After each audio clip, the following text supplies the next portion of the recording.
Hello and welcome to an all-new episode of Anime Brain Freeze. We are your cruel summer hosts. I am John. And I'm CC, and when there's just too much cool anime to watch, we got you covered. And yes, that was an Ace of Base reference in 2018, because that's how I roll, and you can't stop my Summer Jam train, even though I dare you to fucking try. Hey, Hi John, how are you? Hey man, I thought this was a chilled out summertime jam. Yeah, that's coming next, but man, I sure could do with some overload of cool stuff right now, because it's cooking outside, and I imagine you're not faring much better. Yeah, I mean, it's cooled off over the past couple of days, but last week was like... the temperature is approximately, I want to die degrees Fahrenheit. Yeah, over here as well. Anyway, I'd love to submerge most of my body in an icy pool right now, but we got some anime premieres to talk about, because it sure is a hot summer in cartoon country as well. So, as expected of us, we will give you our quick impressions on the first couple of episodes from the shows of summer season we checked out so far. And of course, we will also deliver our first full review of a show from spring season 2018 with the absurdist comedy, yet weirdly touching father-surrogate-daughter story Hinamatsuri. So, get yourself a nice cone of ice cream. We'll be right back.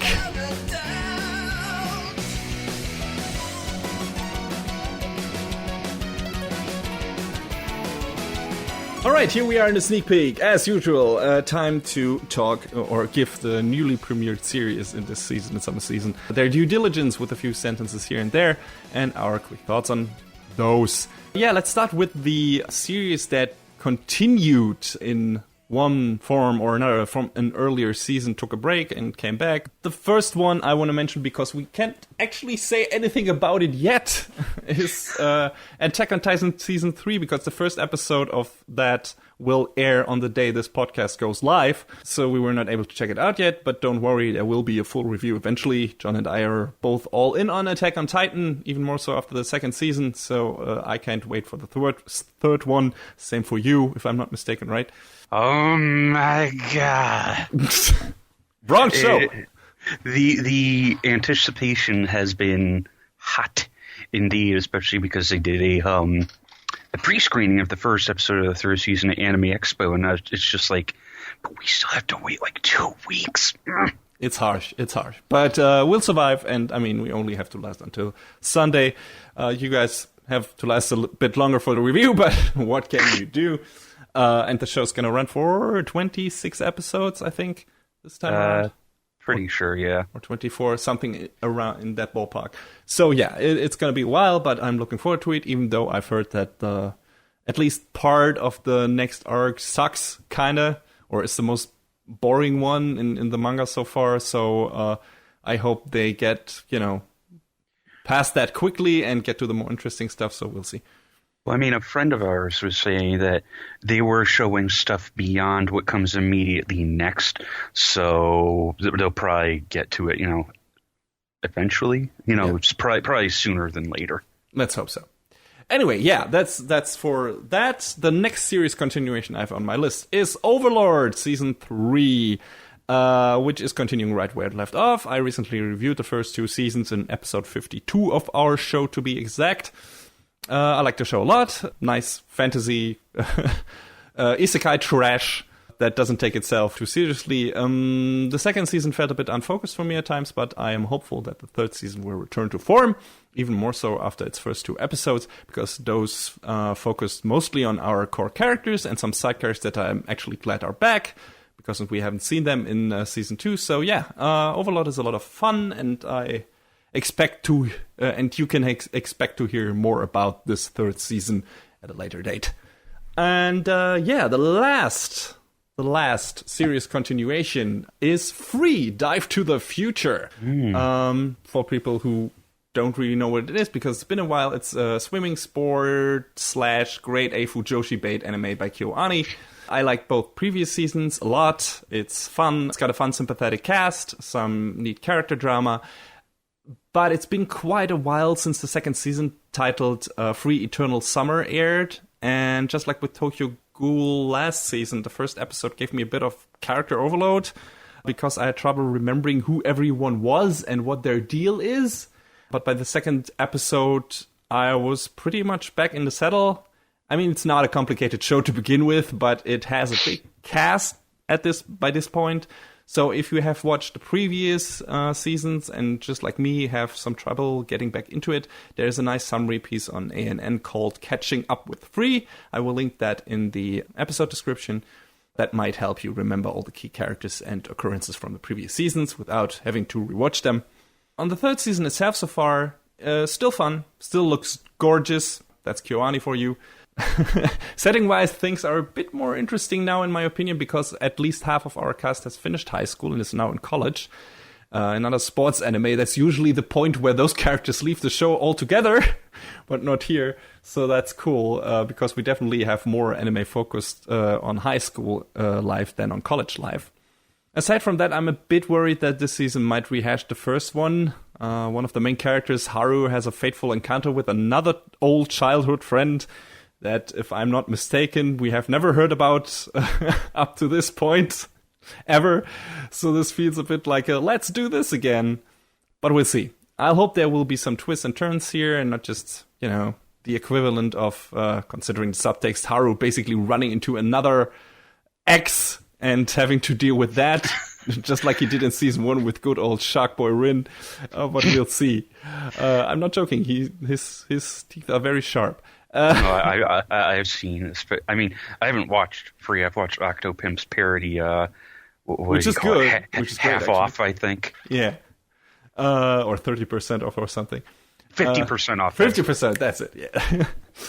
But yeah, for now, I'm glad Free is back. Like I said, I enjoyed the first 2 seasons, and so far I'm enjoying the third one as well. It's can be good fun, and like I said, looks gorgeous. All right, before I finally let John talk about something he watched, I'm going to mention my first surefire, and only at this point, which is rare, surefire drop for this season. Maybe a show you checked out, but we'll see. Which is Cells at Work. This it's an interesting setting because it's basically a workplace comedy that is set in the human body. And the main characters are a red and white blood cell, of course, as anime characters. But yeah, it's a super interesting idea and setting, and it reminded me of an old show that I watched a lot as a kid, which was a Japanese-European co-production called Once Upon a Time Live or Micro Patrol. I thought you were going to say Osmosis Jones. No. That was not an anime. Had to throw it out there. Yeah, of course. That's the other thing. But no, that was actually a show I watched in my childhood, and it was definitely aimed at kids to teach them about the human body, in a playful manner. And it was a fun and interesting show. But yeah, this seems more focused on the wacky humor. But the first episode didn't do anything for me except for the setting. Like the humor didn't really hit home for me, and nothing against the show, but I'm not into workplace comedies usually, so I just bounced off it. It might be up your alley though. I mean, you like working and everything, and this, could be fun. So I mean, I've heard and seen people say, it's pretty silly and whatnot, and I don't know. I have other stuff that I'm interested in watching, and I've got more drops than you this season anyway. Yeah, well, speaking of that, let's get to that then. All right, let's start with Ongaku Shoujo, Music Girls, because I had to dive back into the idol hole. Of course. So a little bit of history. Ongaku Shoujo started off as an OVA/special, not quite movie type thing, during the Young Animators Training Project, Anime Mirai, which was back in... This particular short comes from 2015, and it was headed up by Studio Dean. You can roll your eyes now. Mm-hmm. So just staring blankly at the screen. So when the original special came out, it was probably one of the best looking ones of that year's Anime Mirai shorts, and I was like, wow, when Studio Dean, does work, it's great. It looks amazing. So when they announced, oh, hey, there's going to be a full-fledged series about this, I was interested. So the story is all about these girls that are part of this, no-rank idol unit called Ongaku Shoujo because, all right. And they're basically, trying to make a name for themselves. And one day, this girl named Hanako comes along, and she's really interested in idol stuff, and she gets, drawn into the pageantry of these girls putting on this, small show. And she's she proves herself to be, wow, look at how good she is at dancing. She's telling us, how we can improve our steps, and she's, really good at this. She's really picking up on it fast. And then they put her on stage at the end, and, well, it turns out that she can dance like a champion, but she sure as shit cannot sing. Great. And I thought it was funny. And I gotta be honest, though, this was one of the worst looking things I've ever seen Dean make. Oh my god. Where did the money go? Konosuba got by because, it was meant to be stupid and, it had that sort of, I remember hearing that one of the directors or art directors was something like adapted in a way of thinking that one of the original creators of Ren and Stimpy was I don't want you to draw the characters the same way twice. Sure. Okay. And the really sort of unclean, I guess I wouldn't use dirty work of Konosuba worked for this show. It does not for this show. With Dean, they're either all on or they're all off, it seems like. Because, even Is This a Zombie? That show it had moments, but it didn't look as bad as this. Yeah, I had to pass on it super hard, just the same. The next one was Seven Senses of the Reunion, because, light novels. Ah, that's why it sounded familiar. There once was a legendary party named Subaru in the globally popular MMORPG Union. That thing. They're made of elementary school friends and yada, yada, yada. One day they go on a raid. And apparently in this game, Union, if your character dies, you're just out. You're out of the game forever. Permadeath. Like it's the ultimate hardcore. Like you don't even get to make a new character or something. It seems like there's... Before I get to the actual conceit of the plot, a lot of this show's setup in the first episode was like, what? It's like last season when we talked about Caligula. The first episode did not set up. This show, I guess I should say, only marginally better sets up its premise. So one of the people in this raid group, I guess it's not linked to her death in the game. It wasn't, like SAO, you die in the game, you die for real. No, it's just, I guess she had a major cardiac infarction or something, and she died. And oops, that's unfortunate. So because of that, just because of the bad press linked to the game, it was shut down. 6 years later, the game is brought back, and it's called Reunion. So the main character, Haruto, is he's like, I don't want to play this game anymore because you got bad memories associated with the game. I get it.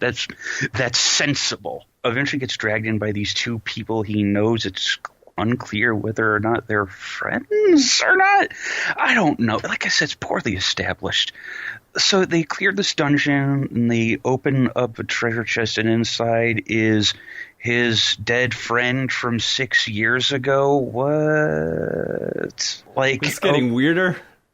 Okay, I guess somehow, since, everything has to be a VR MMO after Sword Art Online established that, her consciousness must have got trapped inside the game. And I was just like, you know what? Maybe this isn't terrible, but I'm good. And I just sort of walked away from that. It wasn't like the first episode wasn't bad looking. It just didn't do anything for me. So whatever, man. Sometimes these shows hit and sometimes they miss, But the last drop for me was Island, show based off of a visual novel of the same name. So I've heard things about the show. Like, it's the most visual novel thing of visual novel things that ever visual noveled. Oh, yes. Urashima is an island far from the mainland. The people who live there lead carefree lives, but 5 years ago the island's 3 great families suffered a series of misfortunes and succumbed to suspicion. The people of the island cut off all contact with the mainland and began a slow decline. One day a young man named Setsuna washes ashore claiming to be a time traveler and suffering from amnesia.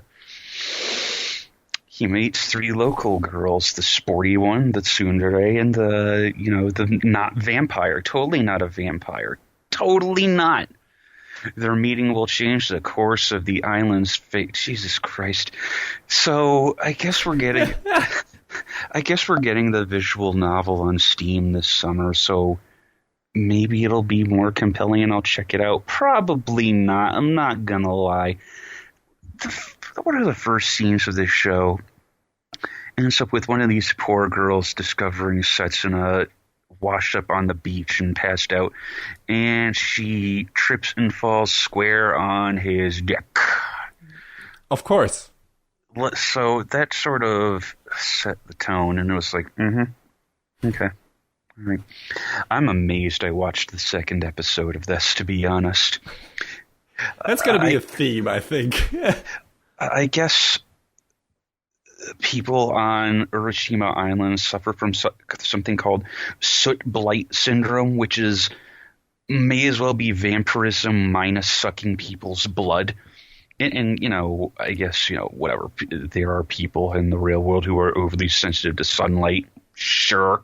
Yeah. But this is like to an extreme. And it's like, and Setsuna, obviously it's just like, oh, God, the most VN protagonist that, like you said, ever VN'd. Also, I can't get over the fact that he looks like Noctis from FF15 and has his voice actor too. So it's like, I can't separate it in my fucking mind from him being Noctis Lucius Kylum. So hard drop. You're probably better off for it. Yeah, like I said, maybe the game. I don't know. Probably not. Whatever. Let's move on to good things. What did you pick up? Well, I don't know about... We got the surefire drops out of the way, but the next 2 series I'm still a bit ambivalent about, or at least not sure. Okay. Yeah, speaking of badly established plots, Angels of Death. I am really not sure if I'll stick with that show. Apparently, it's based on an RPG Maker game, I think. That's where it started. I'm not sure. It's about a girl called Rachel waking up in a strange building. She doesn't seem to know why she's there or how she got there. At least the audience is not filled in on that. Also, it's not that easy to leave because every floor seems to be inhabited by a different kind of psychopath with, some killing urges. The first one she runs into is a guy with a giant scythe who later reveals his name to be Zack or Isaac. And due to certain circumstances, those two become a team and try to escape the building together and unearth its mysteries. And when I read the synopsis, I expected this to be my go-to trash anime for this season, like over-the-top dumb bullshit that I could enjoy for that reason alone. But the first episode of this turned me completely off. It felt like it was trying to be scary, but didn't succeed in that, and things felt too random to have any impact. And, you didn't know who these characters are, what they're doing, whatever. It also wasn't over-the-top bad enough to make me laugh. It was just boring. So I already considered it dropped at that point, but then I stumbled over some people talking about the second episode on Twitter and how the first episode gave a completely wrong image, and apparently the show did kind of a bait and switch and turned into a weird buddy cop thing in episode 2. So I got back and watched the second episode, and yeah, I can see it with Rachel and Isaac teaming up, bickering and verbally jabbing at each other. Rachel constantly asking Isaac to kill her for some reason, which puts him off completely because he likes his victims to squirm and not outright ask him to kill them. So he can't really deal with her attitude. It's kind of a fun, albeit very, very weird dynamic. but I'm still not fully on board yet. I haven't really warmed up to the characters yet. Isaac is mostly loud and dumb and not in the fun, but in the annoying way. And Rachel right now is an emotionless enigma, so there is not much to latch onto there either. Another problem is that the show seems to be focused on keeping the plot a mystery, and I'm willing to take a wild guess that those two are dead and stuck in hell or purgatory or something. Because Isaac was a stone-cold killer before this, he still kinda is, and there is a shot in the OP where a person hangs him or herself, so that might be Rachel. I don't know. But she makes some off-kilter remarks in the second episode about how suicide is bad and God would punish you for that. And yeah, I don't know, but I'm also not sure I have the patience to find out if that's actually what's happening here, if the show stays the way it is right now. I'll give it another episode and then I'll make my final decision, but shaky right now. So we'll see. And the other show I'm not too sure about is Planet With, which is another weird show. You know, just fucking listen to the synopsis alone. Oh boy, here we go. So this is about a kid called Ginkgo with amnesia. Hey there, back again, our favorite plot device. Who lives with a maid and a giant human-shaped cat. As if that isn't crazy enough already, he has dreams of superpowered people fighting a dragon. Said superpowered people actually appear before him when a giant UFO manifests in the sky. They fight off the UFO by summoning mech-like animal armors for themselves, but after that happens, Ginkgo corners one of them, fuses/gets consumed by the giant cat he lives with, and turns into a weird kind of mech himself, and destroys the armor of one of those heroes. And the reasons for this are apparently some kind of revenge. And yeah, even by episode 2, I have no fucking idea what is going on in this show. It's kind of fun though, because it's so ridiculous. I just wondering, what is this? What is happening? I have no idea. I can't even take a wild guess, like with Angels of Death. I have no idea what is going on. But yeah, it's fun, and the fight scenes are well choreographed, even though the CG is not super great. But I'm willing to stick with it for now. I just hope that the show gives us at least some context for what the fuck is going on here, rather sooner than later. For now, it hasn't. So yeah, I'm still waiting. But yeah, for now, I'll give it another chance and see how it develops. So yeah, what's a show that you are gonna stick with? Okay, all right. One show that I thought was, I'm not gonna lie, pretty dumb, but sort of grabbed me with the first episode with how goofy it was. Oh, I know what's coming. Is Chio's School Road. Yeah, man! Oh god, that's one of my favorites this season. This show established its goofiness straight away, and it's just running with it, and I appreciate that. So Chio Miyamo is a first year at the completely ordinary high school of Samajima Academy. She just wants to get through her school life without standing out too much, but for some reason, all kinds of obstacles await her along the path she takes to school. Her longtime friend Manana, who's trying to quit being an otaku, and this flawless, perfect girl Yuki, who is basically the cream of the crop at her school, accompany her. And there's lots of nameless people about town who find themselves in Chio's path as she employs the useless techniques she's acquired from her Western video games in her daily efforts to get to school. Mm-hmm. This show got me in the first episode when it was like, hey, Assassin's Creed, hey, Dragon Ball Z. I was like, okay. Okay. I know exactly what you're going for, and I think you got me. This show is dumb, but it revels in it, which is great. I love shows that do it, like going back to Konosuba. It reveled in its stupidity, and so does this, and that's fine. That's great. I think it's very clever about being dumb, actually. I like the lengths it's willing to go to make a joke work and, completely destroy its character is amazing. Like, I really like the sense of comedy and humor in this show. The basic setup, going to school doesn't sound too interesting at first, but just like the fucking weird things happening to her in the school, and god damn it, this show is so fucking gifable. And, just that thing alone where she's like, I'm diving headfirst into the trash. Like, yes. Yeah, I'm with you, girl. All in. It's amazing. I love, like I said, I love the comedy show. I love all the dirtbag characters. And all of them are dirtbag characters, especially Chio and Manama. Except for Hosokawa, who is like too good for this world, but that brings its own problems with it. But goddamn, everyone in this show is super relatable and funny and shitty in the right kind of way. I love it. It feels kind of like this blend of, haven't you heard, I'm Sakamoto and Watamote. Yeah, right? I really dig it, and I can't wait, to watch the third episode, which released today, and I haven't seen it yet. So yeah, it was pretty good. I imagine. The continuation of the saga of Bloody Butterfly. Oh, amazing. God, I love that scene so much. I mean, the first episode already had me firmly on board, but the second episode just upped it, with introducing her friend. Yeah, this show is funny as hell and just directly tapping into the kind of humor I really can laugh at. So yeah, good stuff.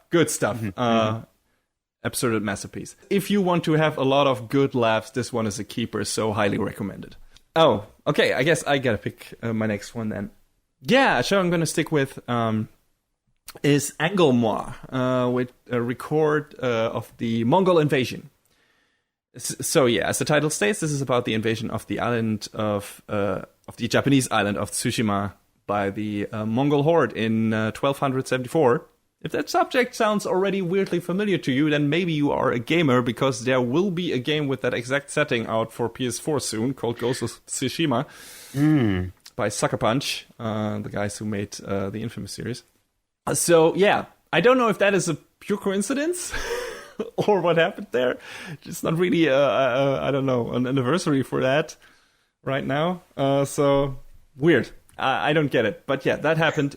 And the main character in the series is an exiled samurai called Jinzaburo Kuchi, who lands on the shores of Tsushima with a bunch of prisoners and is roped in by the island's princess to defend them against the Mongols. But yeah, it's a nice period action show with a, until now at least, rather underused chapter in Japanese history. So even though this, of course, is a fictional version of those events, I'm interested to see what they do with that and what they do with the characters. Reminds me a bit of Sengoku Basara, although it's not as out there and over the top yet. We'll see where it goes.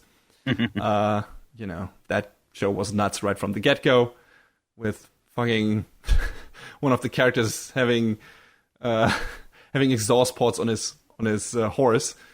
The random English, like, put your guns on. Yeah, it was great show. But yeah, animation and action choreography is decent, so are the character designs. The only downside so far is the weird filter they decided to plaster over the whole screen that I assume is supposed to make it look like crumpled paper, kind of like in the game Okami, only, bad. Weird decision, but I think I can look past that if the show stays its course and continues at a steady pace, because it's, really straightforward and action heavy and, yeah, good stuff. What's the next show that you checked out? I think it's a show we both checked out. One show called Banana Fish. Yeah, that would actually have been the show that I have kept for last because it's my favorite one this season. Oh, do you want to wait then? No. Okay, continue. All right. So it's a story that's actually based on a manga that has run its course. I think it was from the late 80s, early 90s. Takes place in New York in 1985 and centers around this this like young upstart gang leader, Ash Lynx. His group is one of the toughest on the Lower East Side, and he's got respect from everyone, not just the white guys, the black guys, everyone else in between. So he sees everyone as equals. So as far as a criminal goes, he's got the charisma and the skills to get people on his side. A lot of his past is shrouded in mystery, but he does have a connection to a mob boss from the Corsican Mafia named Dino Golzine. I think that's how you say it. Papa Dino, as he's called, and he has a certain affection for Ash, and that is a recurring theme throughout the story, it would seem. Basically, Ash does his best to avoid Dino since he doesn't really have interest in mafia wealth and power and getting brought in with that sort of group. Ash cares about his family and his friends because for years he has faithfully tended to and fed his big brother Griff, who is a Vietnam War vet who came back in basically a vegetative coma. Just 12 years ago, Griffin went mad, gunned down members of his own unit before being left paralyzed, and he was only able to mumble the words banana fish. But for years, Ash has wondered about the meaning of those words until one day he stumbles upon a man who is basically been gunned down, in his dying words. He's in his death throes. He hands Ash this like pellet of powdery substance, and his final words are 42 Westwood, Los Angeles, banana fish. And that's his first clue in years. So Ash sets out to find out what happened to his brother and what exactly banana fish is on this mission of discovery and revenge. I feel like the first episode of the show moved at like 100 miles an hour. Not only the first one, I think the show in general has a very quick pace. Yeah, but I guess probably because it's trying to cover so much manga material. But the show looks good, and it's really intriguing and interesting. I don't think it looks just good. I think it looks pretty damn great. Just the style is cool, like 1980s and in New York, and that put through an anime lens, and I mean, it's very colorful. There's some modernization going on because smartphones certainly did not exist in 1985. No, and I don't know. Like, this was my first time hearing about this series, before it started airing. I don't know how people who have been fans of this for like a long time feel about that, and I'm curious to seek out opinions on that. Yeah, but it's got a lot of cool characters, a fantastic look, a great setting. Everything just clicks in this show. It's really well put together. The music is great as well. Each episode so far has ended with a cliffhanger from hell. Whoa, yeah. It's really good stuff. We forgot to mention a very important character who is this Japanese boy named Eiji Okumura, who also gets roped into the whole kerfuffle because he and his boss want to write a news article about Ash and his gang. There's a lot of stuff happening in each episode of this show, and it's exciting, and the mystery is interesting. I mean, you can already assume where this is going, but, the character dynamics and everything are really cool, and Ash is just a cool character, AG2. Also surprisingly heavy on the gayness and sexual imagery, and undertones in general. The romantic tension between Ash and AG is palpable, and we already had for anime stunts, rather graphic kiss, even though for now it was only a means to an end. But still, I didn't expect that kind of forward character dynamic and depiction in a story with that subject, but that makes it different and even more interesting. Mm-hmm. So yeah, this seems to be the coolest show this season. Like, just how well it, in terms of composition and everything, and all the influences and the story and everything, it just feels like, okay, this is going to be like the most well-paced, interesting, fun show to watch. Looking I'm going to look forward to each episode. Yeah, definitely. This is one of my big look forward to each week. Yeah, great stuff. All right, let me dive into sports anime territory again with Harukana Receive. Hey! You watched that too. I imagine. So this is a beach volleyball anime about a girl called Haruka who visits her grandmother in Okinawa over the summer vacation, I think. Or is it for the whole year? I don't know what the plans are here. Well, it's just that she's moved to Okinawa, I think. Oh, okay. She's fully moved there. Okay, I thought she was just on vacation there. So she meets with her grandma, and her cousin lives there, who she hasn't met in a while. And she meets some girls on the beach who play volleyball, and beach volleyball, and she gets into it. And turns out her cousin played for a while as well, and they start training because Haruka's really into it. And yeah, there's also some character drama there because her cousin used to play with another girl, but then quit, and now that girl has a new partner, and so on. The usual stuff. And I gotta say, the first episode didn't hook me because it felt really slow, in my opinion, in terms of direction and animation. Like the scenes felt like they took too long, to move on, and some character reaction felt too slow and everything. But the second episode was a lot better, so I think I'm going to stick with this one. I really enjoyed the second episode. The game was exciting, and the character dynamics got more interesting and everything. And yeah, it's pretty heavy on the fan service. I'm not going to lie. I went into the show thinking, it's going to be stupid fan service, and I came out on the other side like, wow, the show has some, obviously after the first episode, some pretty good animation, shot composition, and the music is great. Mm-hmm. So it really grabbed me pretty hard. So I'm interested in watching more of it. That's for sure. Yeah. After the first episode, I would have said that, but the second one really grabbed me, and I was like, okay, this is cool stuff. Looking forward.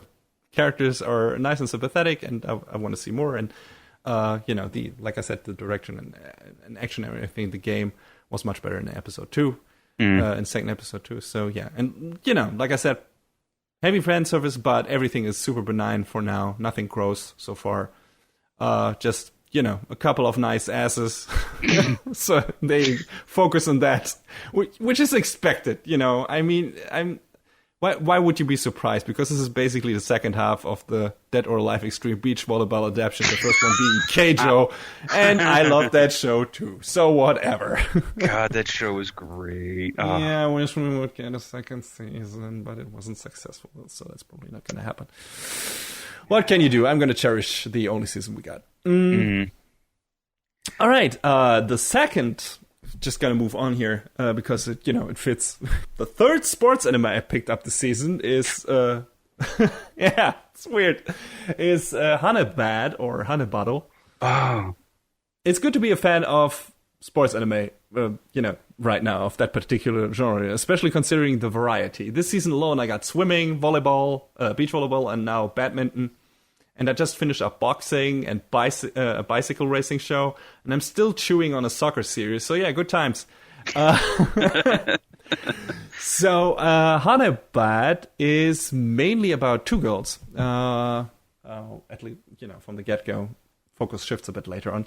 One named Nagisa Aragaki, who after losing catastrophically to a badminton prodigy in a tournament, becomes super driven and rules with an iron fist over the badminton club at her school, willing to go to any length to become the best, and alienates people with her with her harsh behavior and everything and attitude, and is risking to lose more and more members in the club. But as fate wills it, she actually one day runs into said prodigy again, our other main character, Ayano Hanasaki, who doesn't want to play badminton anymore for some reason, hasn't played it in a while. But after some initial struggle and some insistence of Ayano's friend Erina, she picks up the racket again and joins the club.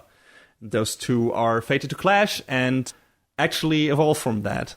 Character-wise, the show is very strong. Hanasaki had some bad stuff going on with her mom in her youth, which we get clued on in pretty quick. And, a lot of the initial drama gets wrapped up by episode 3, so I'm excited to see where the show is gonna go from here.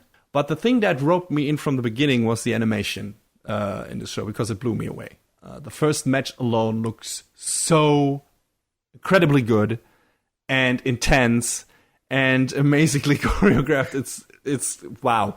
They must have rotoscoped the shit out of real badminton matches. It's ridiculous. Most of the animation in the matches looks like the best stuff from Haikyuu constantly. And I wonder if the studio can keep up that level of quality. So far it hasn't dropped. I've only seen 3 episodes, but it kept up that level of quality, which is ridiculous to me. But yeah, it's a fantastic looking show, and I like all the characters in it so far, the character dynamics, I like the drama, the writing, everything. I hope it stays that strong. There are some new interesting characters on the horizon. I hope they bring, the stuff with Hanesaki's mom back up again, like that she enters the picture later in the series again. I'm pretty sure she will. And all of that is interesting. How will Aragaki develop? She has already, walked her harsh attitude back a bit, and Hanesaki is the reason for that, partially. So there's already a lot of stuff happening, lots more that can happen. But I really, really like everything in that show so far. Just from the setup alone, and especially the animation, it's fantastic. The OP is also great, catchy, and well animated as well. Definitely, this is one of my must-watch shows this season. I really liked it. Yeah, I've seen clips floating around on like Twitter and whatnot, and it looks amazing. Like, goddamn. So, and the writing is up to par as well. So, unless you are not interested in sports anime at all, which I can understand, it's a niche genre. Unless you are not interested in all, check this one out. I think this is a winner, definitely. Cool. So, John, what is the last one you checked out, I believe? Yes, the last one I picked up is Shoujo Kakeki, Opera Girl, Revue Starlight. Okay, that weirdly sounds familiar with a show you immediately dropped, which is, Onkaku Shoujo. Yes, well, sometimes you find shows that do things really wrong, and sometimes you find shows that you don't expect to do things really right, and holy shit, my dude. Starlight is the song and dance review troupe loved throughout the world. And these two girls, Karen and Hikaria, make a promise with each other when they're young that one day they'll stand on the same stage as Starlight together. Time passes, and now the girls are 16 years old. Karen is very enthusiastic about the lessons she takes every day, holding her promise close to her heart. Hikaria has transferred schools and is now away from Karen. But the cogs of fate turn, and the two are destined to meet again. These and other stage girls will compete in a mysterious audition to gain acceptance into the review. So, holy shit. The first half to 3/4 of this episode start off, it feels kind of unremarkable. It's just these girls in this performing arts school, and then Karen's friend transfers in, and she's like, this prodigy dancer and whatnot, and then things get weird in the best way. So, in the last part of the episode, Karen stumbles upon this underground performance arena where Hikari is fighting against with one of the other girls, and they're in full stage garb, and one of them has a bow and arrow and the other has a knife, and they're singing and dancing and performing, and the idea is to knock the cloak off of the other girl, and it's some Ikuhara-esque shit, and it's amazing. Revolutionary Girl Revue Starlight much? The last quarter of this episode is Kinema Citrus firing on all cylinders, and holy shit, it looks we know what they can do if they want to. Oh yeah, it did. Oh my god, the end of the first episode gets weird, but in such an intriguing way. It's the polar opposite of Ongaku Shoujo this season. It grabbed me real hard with just how mysterious it was at the end. So I can't wait for more. Like I am just chomping at the bit for more of this show to see just how strange it can get. Cool. Sounds really interesting. Oh, Keep definitely. me updated on how weird it gets. I most certainly will. All right. Then we're You going to have get one more for us. Yeah, the last show I picked is Sirius the Jaeger, which is about a group of international vampire artists called Jaegers who travel to Japan to hunt down a particular nasty bloodsucker. Of course, some people in the government don't want them to interfere, and there seem to be more powerful forces at work than they expected, which gets at least our main character into really hot water at the end of the first episode. Yeah, this is a straightforward action show. The action and fight choreography and animation is just stellar. Like the fight in the final part of the first episode looked amazing. Really, really great stuff on all accounts. I loved looking at this show in general. The character designs are also pretty cool. The setting is interesting as well because it's set in the 1930s. So yeah, cool fantasy action. I hope the animation stays on that level, just, with Hanebado. I assume the main character, Yuli, is actually a werewolf because of the whole Sirius name thing, and he can smell vampires out. So if this turns into a cool werewolf versus vampire slugfest, I'm all in. But either way, I'm looking forward to more. This is gonna definitely cover all of my action needs this season. Biggest downside is the show has been picked up by Netflix. Yeah. So who knows when you will be able to watch it legally. So far, only fan subs are available, just so that you are aware. If you'd rather wait, good on you. Just don't forget about its existence because it seems like it will be a fun time. Yeah. So far, it hasn't even popped up on Netflix Europe. They at least simulcasted Violet Evergarden, but that might not happen for this show. At least so far, it hasn't. So, I just sort of hope that this show holds together, because the last time PA Works did an action show, it was Kuro Mukuro, and that show was a mess. Not in terms of visual quality, but in terms of, like, I watched the first episode with a friend, and I was like, this is fucking dumb. This is an original anime story, right? It's not based on a manga or anything? I think so. I think so. Okay. So, yeah, we'll see. So far, it looks good. I like I said, I like all the characters. Fun team. I mean, this doesn't really, so far, it doesn't look like anything special story-wise. It's been pretty straightforward, judging from the first episode. But, it might go interesting places. It might fall apart completely. We'll see. But for now, I'm intrigued and I'm interested and entertained by what I've seen. And definitely recommend it after the first episode. We'll see how it fares continuing on from here. But yeah, that's it for the sneak peek for this season. And now we gotta get to our first full review for spring. And we'll dive into the seedy underbelly of the Yakuza world. Well, not really. Or not.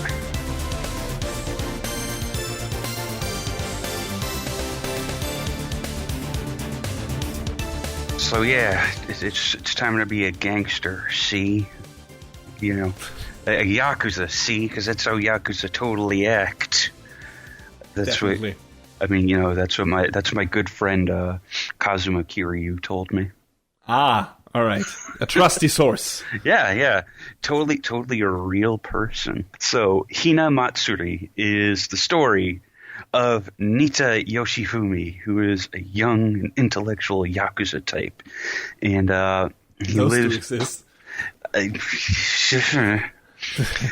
And, he lives a decent life. He's in his very gauche-looking apartment with his fancy pot collection and his turf in Ashigawa. But one day, a young girl named Hina arrives in this strange, like, ovular-looking object. I It's think like that's a cocoon. Yeah, I guess that'd be a good word to describe it, too. And she uses her telekinetic powers to force Nita to allow her to live with him, putting an end to his leisurely lifestyle. And it's revealed pretty early on that Hina kind of tends to lose control of herself if she suppresses her psychokinetic abilities, wreaking havoc both at school, at home, and amongst the other Yakuza. And even though, this is big and troublesome and annoying, Nita has kind of taken upon himself to say, all right, okay, I'll take care of you, sure. And, who knows what kind of dumb shenanigans will become of this strange arrangement. A lot. And we can tell you that this show gets really goofy really fast. Wouldn't you agree? Oh, yeah, definitely. Like, oh, God, there's so much. A lot, alone, in the first episode alone, there's so much dumb stuff and hilarious stuff and great running gags and movie references that made me laugh out loud.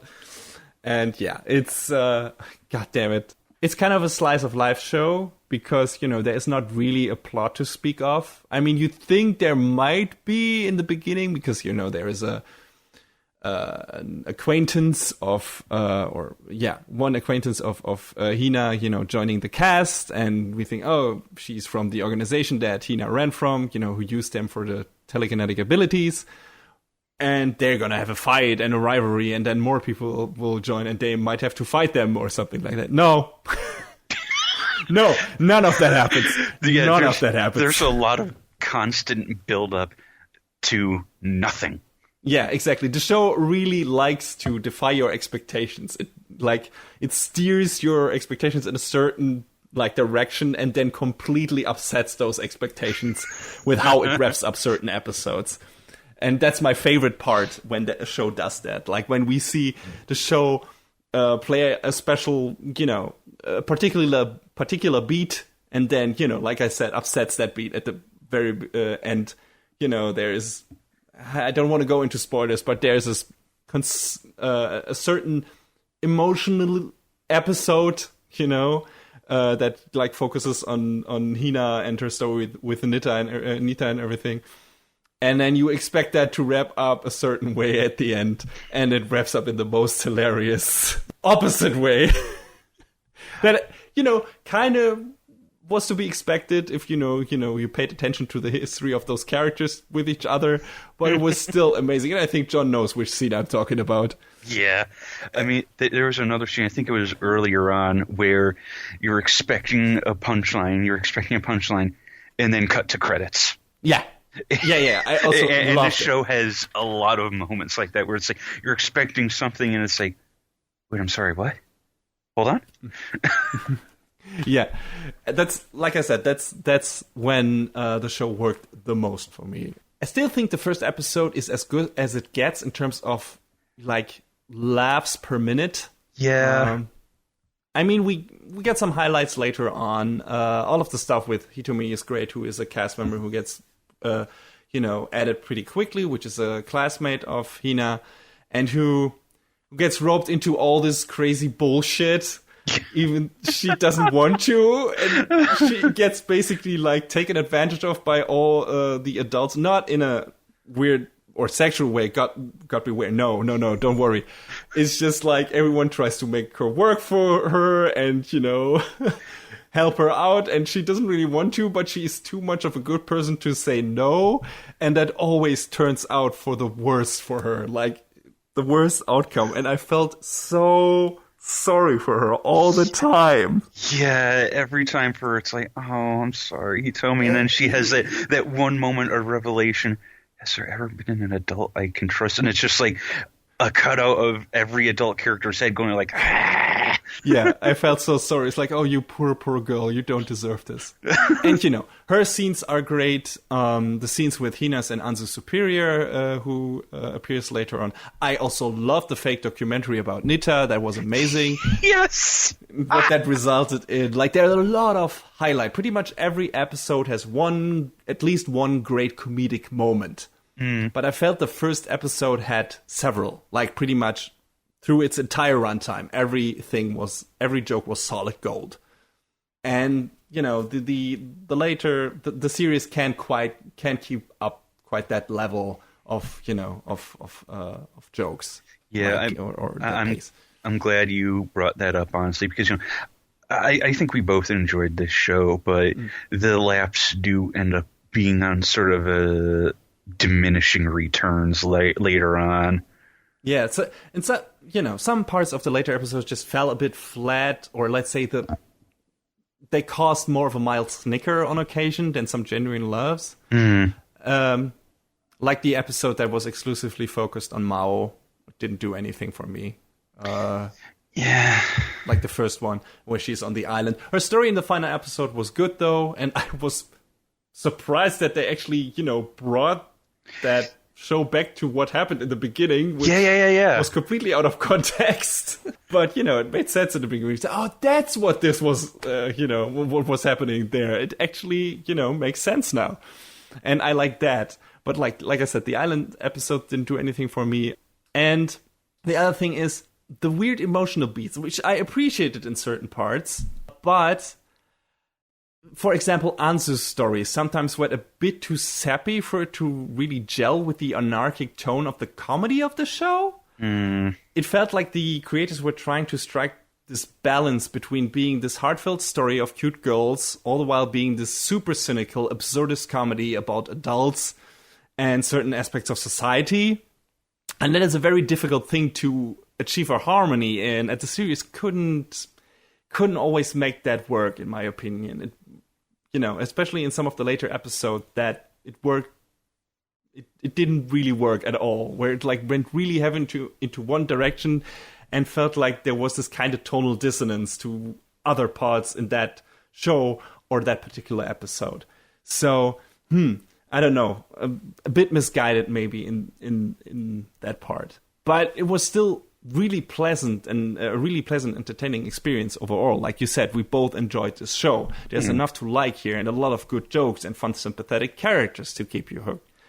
I think probably the most surprising thing to me was how good the show is of building its own little universe, populated with so many quirky and entertaining personalities in such a few number of episodes. Like, you feel like this is a world that feels kind of lived in, and that feels real in a way. All these characters feel real, even though they're crazy.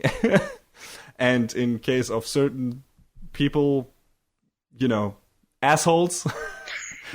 Like, Nita can be kind of a shit stain, but he has a good heart. But his ex-girlfriend, maybe girlfriend, is kind of a horrible person. Oh, Jesus, yeah. And Sabu, his underling, is also kind of a shit stain. Like, the show has a lot of bad people in it. Funny, but bad people.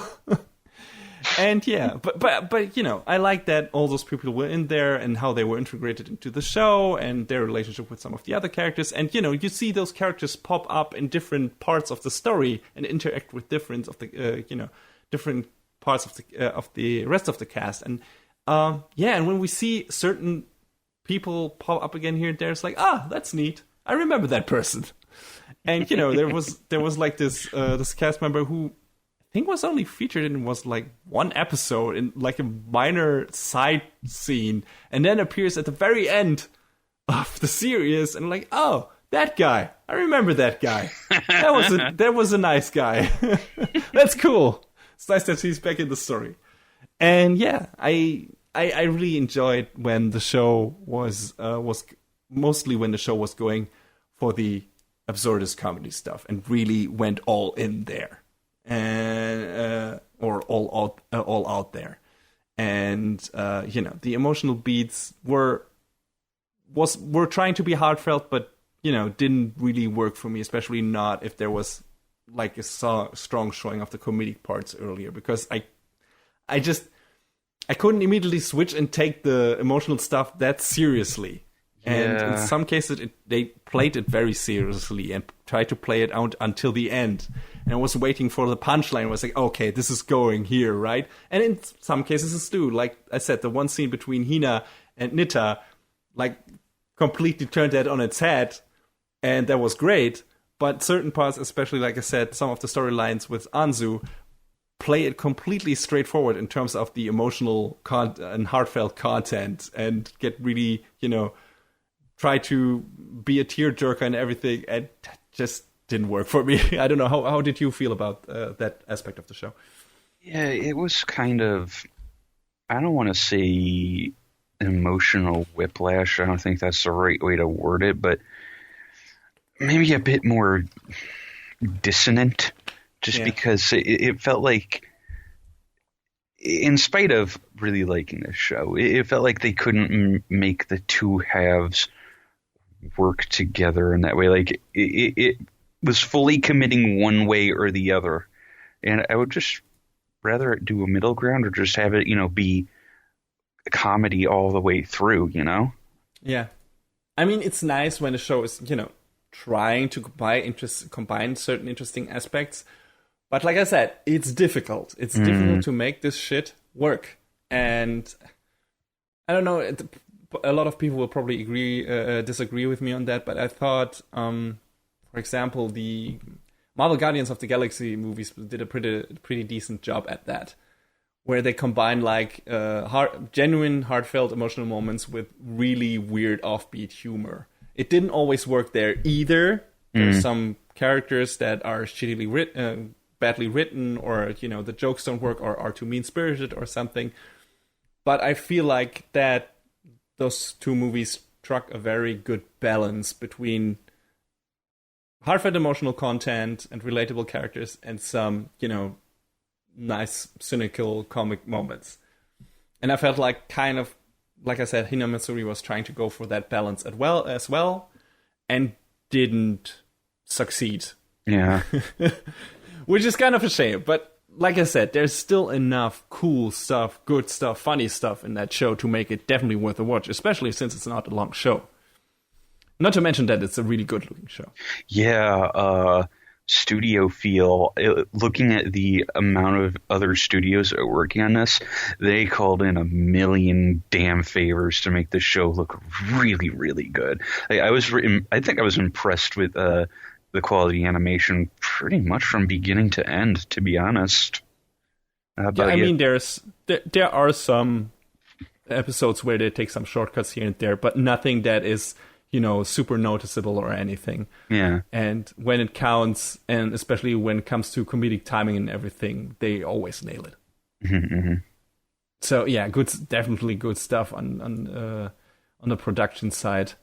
So yeah, this series was originally penned by Masao Otake, and apparently that's the only work to their name. So who knows, maybe they're working on something else. But the show is directed by Kei Oikawa, who's worked on actually there's some commonalities across some of the staff that we'll come across, like start rattling off names like I like to do.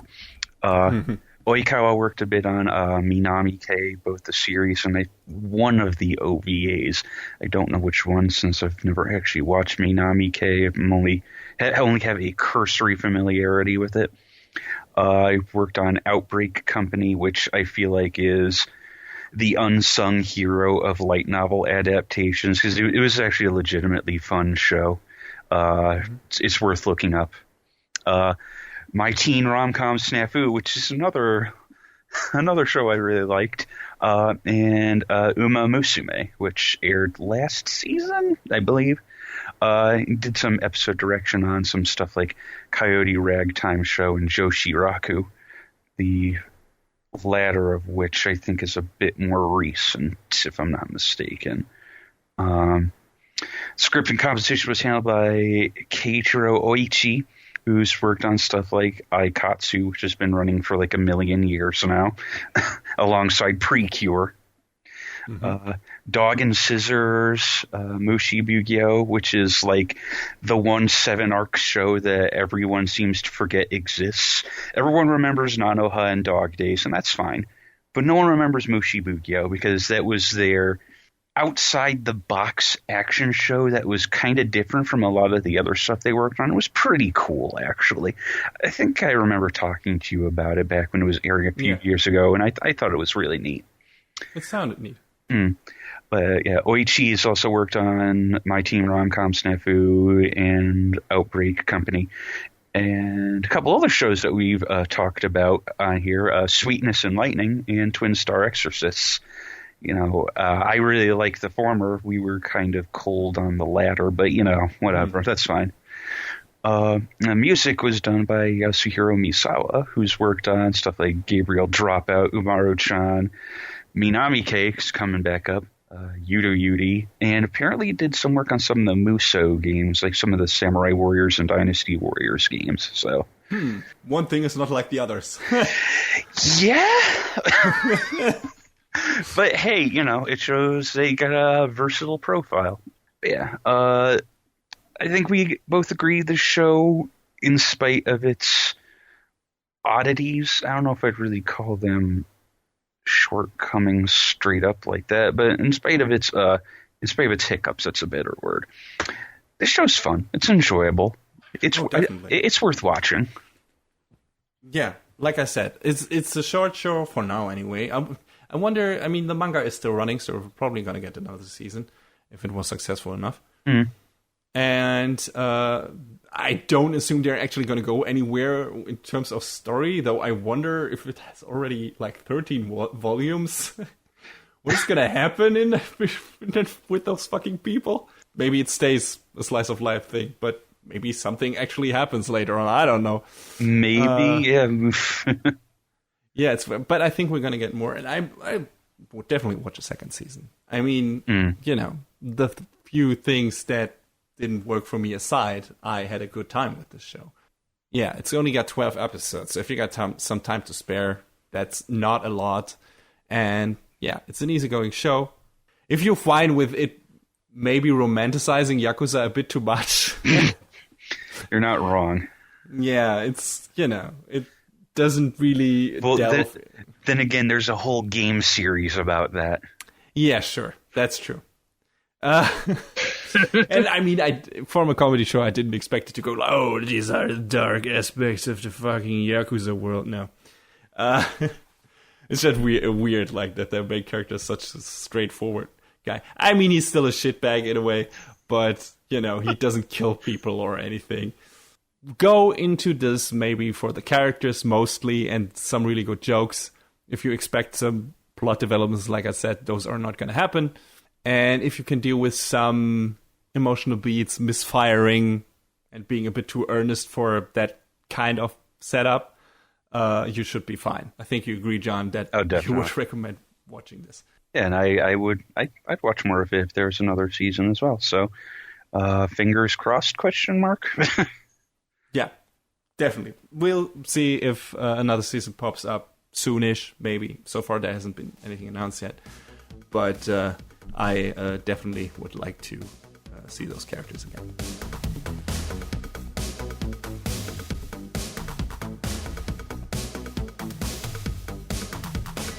And that is a wrap on the 54th episode of Anime Brain Freeze. All the music in our show is from the Double Dragon Neon soundtrack by the amazing Jake Kaufman. Please go to vit.bandcamp.com and check out his awesome work. Our show is available on most of the popular podcast services, but it's always worth visiting animebrainfreeze.com for some interesting articles linked in our episode release posts. Follow us on Twitter at AnimeBrainFreeze. We tweet regular updates and fun anime-related stuff there. Leave us comments and questions on Facebook and our YouTube channel, or send an email to animebrainfreeze@gmail.com. We would love to read your feedback. Thanks for tuning in. We hope you had a good time, and please join us again on our next show. Mach's gut. Take care, everybody. Next time on Anime Brain Freeze. A stray dog attempts to conquer the world of bionic boxing. When a virtual idol decides your reality just isn't good enough for you. And a self-proclaimed immortal soldier joins a feisty Ainu girl to hunt a legendary treasure.